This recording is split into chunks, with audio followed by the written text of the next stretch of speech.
ராதிகா வணக்கம். உலக அளவில் போர் பதற்ற சூழல் காணப்பட்டு வருகின்ற நிலையில் அதன் தொடர்ச்சியாக ஈரான் தலைநகர் தெஹ்ரானை குறிவைத்து இஸ்ரேல் ஏவுகணை தாக்குதலை சரமாரியாக நடத்தியிருக்கிறார்கள். இது மிகப்பெரிய அளவிலான போருக்கு வழிவகுக்கக்கூடிய நிலை உருவாக்கி இருக்கிறது. ஏற்கனவே ஈரான் மற்றும் அமெரிக்க இடையிலான அணுசக்தி ஒப்பந்தம் தொடர்பான 2ஆம் கட்ட பேச்சுவார்த்தை தீவிரமாக நடைபெற்று வருகின்ற சூழ்நிலையில் இஸ்ரேலுடைய இந்த நடவடிக்கை என்பது போரை உருவாக்குவதற்கான வழிவகை ஏற்படுத்தி இருப்பதாகவே பார்க்கப்படுகின்றது. ஈரான் தலைநகர் தெஹ்ரானை குறிவைத்து ஏவுகணை தாக்குதலை நடத்தியிருக்கிறார்கள். இதன் காரணமாக பல்வேறு இடங்களில் இந்த ஏவுகணைகள் வீசிய கட்டிடங்கள் அனைத்தும் சேதமாக இருப்பதாக முதற்கட்ட தகவல் வெளியாக இருக்கின்றது. இதைத் தொடர்ந்து ஈரான் மேற்கொண்டு பதிலடி கொடுக்கக்கூடிய நிலை ஏற்பட்டால் அதற்கு முன்னெச்சரிக்கையாக இஸ்ரேல் இருக்கக்கூடிய பல்வேறு இடங்களில் சைரன் என்பது ஒலிக்கப்பட்டிருக்கின்றது. குறிப்பாக இஸ்ரேல் தலைநகர் டெல் அவிவ் பகுதியில் அந்த டெல் அவிவ் முழுவதுமாக சைரன் ஒலிக்கப்பட்டு மக்கள் அனைவரும் பாதுகாப்பாக இருக்க வேண்டும். ஏனென்றால் ஈரான் மீது தாக்குதலை தொடுத்திருக்கின்றோம், அதற்கு ஈரான் பதிலடி கொடுத்தால் அதற்கு முன்னெச்சரிக்கையாக மக்கள் பாதுகாப்பாக இருக்க வேண்டும் என்ற அறிவிப்பின் அடிப்படையில் டெல் அவிவ் முழுவதுமாக சைரன் ஒலிக்கப்பட்டிருக்கிறது. இது மிகப்பெரிய போருக்கு வழிவகுக்கக்கூடிய நிலை உருவாக்கி இருக்கிறது. என்றால் கடந்த 2024 ஆண்டு கூட ஈரான் தலைநகர் தெஹ்ரானில் இஸ்ரேல் தாக்குதல் நடத்தினார்கள். அப்போது அமெரிக்காவோடு சேர்ந்து இந்த தாக்குதல் என்பது நடத்தப்பட்டது. என்றால் தொடர்ந்து அமெரிக்கா மற்றும் ஈரானுக்கு இடையிலான அணுசக்தி ஒப்பந்தம் தொடர்பான பேச்சுவார்த்தை நடைபெற்று வருகிறது. இதற்கு முன்னதாக இந்த அணுசக்தி ஒப்பந்தம் தொடர்பான ஈரானுடன் பேச்சுவார்த்தை தொடங்கிய நிலையில் மத்திய கிழக்கு பகுதியில் ஏற்கனவே 50க்கும் மேற்பட்ட போர் விமானங்கள் அமெரிக்கா குவித்தார்கள். அது மிகப்பெரிய ஒரு உலக அளவிலான செய்தியாக பார்க்கப்பட்டது. அது மட்டுமல்லாமல் ஈரானோடு அணுசக்தி ஒப்பந்தம் தொடர்பாக பல ஆண்டு காலமாக அமெரிக்காவுக்கும் ஈரானுக்கு இடையான முரண் என்பது காணப்பட்டு வருகின்றது. அதாவது இந்த அணுசக்தி ஒப்பந்தத்தில் ஈரான் கையெழுத்து இடவில்லை என்றால் ஒரு மிகப்பெரிய அளவிலான போர் வெடிக்கும் என்று ஏற்கனவே அமெரிக்கா எச்சரித்திருந்தார்கள். அதனுடைய தொடர்ச்சியாக தான் கடந்த சில மாதங்களுக்கு முன்னதாகவே F-22, F-35, F-16 உள்ளிட்ட 50க்கு மேற்பட்ட அதிநவீன போர் விமானங்களை ஈரான் அமைந்துள்ள மத்திய கிழக்கு பகுதியில் அமெரிக்கா குவித்தது. அதே போன்று USS ஜெரால்டு ஆர் ஃபோர்ட் என்ற விமானம் தாங்கி போர் கப்பல் கரிபியன் டு மத்திய அட்லாண்டிக் பகுதியில் அமெரிக்கா நிறுத்தி அது குறிப்பாக அது ஈரானை குறிவைக்கக்கூடிய வகையில் ஏற்கனவே போர்க்கப்பல்கள் நிறுத்தப்பட்டிருக்கிறது.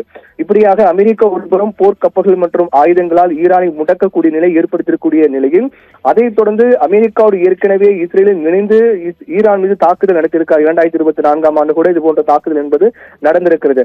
ஒருபுறம் அமெரிக்கா ஏற்கனவே ஈரானுக்கு நெருக்கடி கொடுத்து வரக்கூடிய சூழ்நிலையில் போர்க்கப்பல்கள் ஈரானுக்கு அருகே நிறுத்தி வைக்கப்பட்டிருக்கூடிய சூழ்நிலையில் பேச்சுவார்த்தை என்பது நடந்து வருகிறது. 2ஆம் கட்ட பேச்சுவார்த்தை சுமூகமாக முடியாவிட்டால் அணுசக்தி ஒப்பந்தத்தில் ஈரான் கையெழுத்து போடவில்லை என்றால் அது மிகப்பெரிய தாக்குதலுக்கு வழிவகுக்கும் என்று ஏற்கனவே அமெரிக்கா எச்சரிக்கை விடுத்து அதற்கான நடவடிக்கைகள் அவர் இறங்கிவிட்டார்கள்.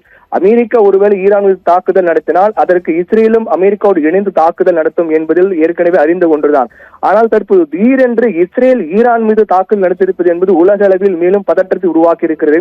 ஏற்கனவே அமெரிக்கா எங்கள் நாட்டின் மீது தாக்குதல் நடத்தினால் அதற்கு நாங்கள் மிகப்பெரிய அளவிலான பதிலடி கொடுப்போம் என்று ஏற்கனவே ஈரான் எச்சரிக்கை விடுத்திருந்தது. குறிப்பாக போர்க்கப்பல் ஆபத்தானதுதான், ஆனால் அந்த போர்க்கப்பல்களை மூழ்கடிக்கக்கூடிய சக்தி என்பது உலகில் இருக்கின்றது, அதை நாங்கள் பயன்படுத்துவோம் என்று ஏற்கனவே அமெரிக்காவுக்கு ஈரான் எச்சரிக்கை விடுத்திருந்தது.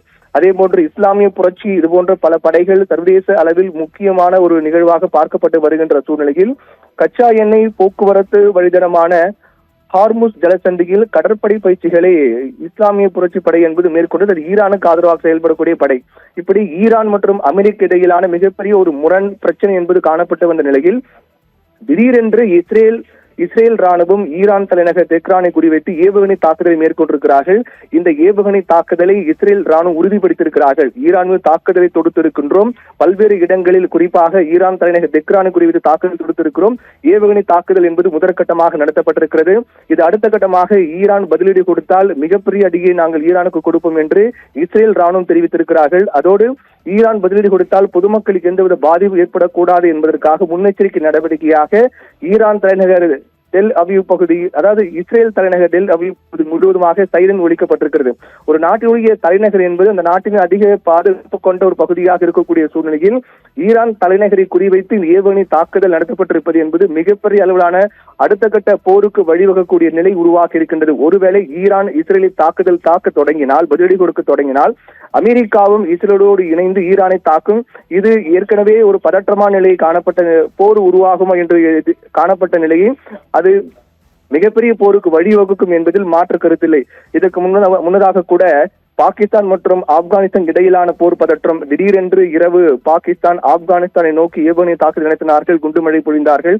அதற்கு ஆப்கானிஸ்தான் பதிலடி கொடுக்கக்கூடிய நடவடிக்கை மேற்கொண்டு வருகின்ற சூழ்நிலையில் போர் என்பது தொடங்கி இருக்கின்றோம் என்று பாகிஸ்தான் அதிரடியாக அறிவித்திருக்கிறார்கள். அதாவது ஆப்கானிஸ்தான் பாகிஸ்தான் எல்லையில் திடீரென்று தாக்க தொடங்கினார்கள். அதற்கு பாகிஸ்தான் போர் தொடங்கி இருக்கின்றோம் என்று அதிகாரப்பூர்வமாக அறிவித்திருக்கக்கூடிய சூழ்நிலையில் மற்றொரு பதற்றமாக இஸ்ரேல் ஈரான் மீது தாக்க தொடங்கி இருப்பது என்பது உலக அளவில் போர் பதற்றத்தை இன்னும் அதிகரிக்க செய்திருக்கிறது. இதற்கு அடுத்த கட்டமாக ஈரானின் நடவடிக்கை என்னவாக இருக்க போகிறது என்பது பொறுத்துதான் இது அடுத்த கட்ட நகர்வு எப்படி இருக்கும் என்பதை கூற முடியும். தற்போதைய சூழ்நிலையில் ஈரான் திடீரென்று ஒருவேளை இஸ்ரேலை தாக்க தொடங்கினால் அமெரிக்காவும் இஸ்ரேலோடு இணைந்து ஈரானுக்கு எதிராக கடுமையான தாக்குதலை தொடுக்கும் என்பதில் மாற்று கருத்து இல்லை. இந்த தாக்குதல் என்பது ஏற்கனவே நடைபெற்று வரக்கூடிய அணுசக்தி ஒப்பந்தம் தொடர்பான பேச்சுவார்த்தையில் முட்டுக்கட்டை ஏற்படுவதற்கான சூழல் உருவாக்கும் என்பதும் அடுத்த கட்டமாக எந்த அளவு ஒரு பதற்றத்தை ஏற்படுத்தியிருக்கும் என்பது மிகப்பெரிய ஒரு பரபரப்பான சூழலை ஏற்படுத்தியிருக்கின்றது. ராதிகா, தகவல்களுக்கு நன்றி பிரவீன்குமார்.